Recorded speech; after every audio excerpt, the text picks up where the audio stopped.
ভয়াবহ জোড়া ভূমিকম্পের ক্ষত এখনো দগদগে।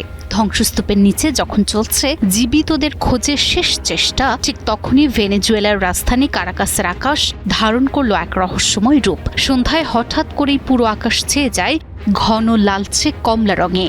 একদম নিচে নেমে আসা মেঘ আর রক্তের মতো লাল আকাশ দেখে থমকে দাঁড়ায় পুরো শহর। কারাকাসের বাসিন্দাদের চোখে এখন বিস্ময় আর তীব্র আতঙ্ক। সামাজিক যোগাযোগ মাধ্যমে এই ভৌতিক দৃশ্যের ভিডিও ভাইরাল হতেই শুরু হয়েছে তুমুল ঝড়। বিপদের ওপর এ কোন বিপদ, নাকি অন্য কিছু? গত ২৪শে জুনের প্রলয়ঙ্করী ভূমিকম্পে ভেনেজুয়েলায় প্রাণ হারিয়েছেন প্রায় ২,০০০ মানুষ।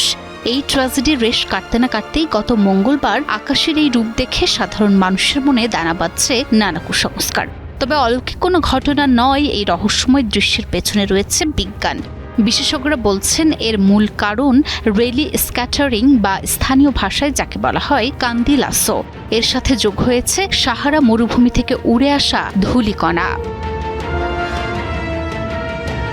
সাধারণত রেলি স্ক্যাটারিং এর কারণে ছোট তরঙ্গ দৈর্ঘ্যের নীল আলো তীব্রভাবে ছড়িয়ে পড়ে, যা আকাশকে নীল দেখায়। কিন্তু বর্তমানে সাহারা মরুভূমির অতি সূক্ষ্ম ধূলিকণা আটলান্টিক পাড়ি দিয়ে ভেনেজুয়েলার আকাশে এসে এক প্রাকৃতিক ফিল্টার তৈরি করেছে।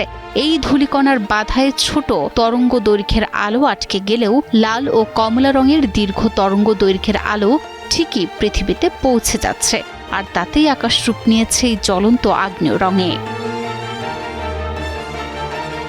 বিজ্ঞানীরা জানিয়েছেন সাহারা মরুভূমির এই ধূলিকণা পশ্চিমমুখী হয়ে যুক্তরাষ্ট্রের ফ্লোরিডার দিকে অগ্রসর হচ্ছে, যার পথেই পড়েছে ভেনেজুয়েলা।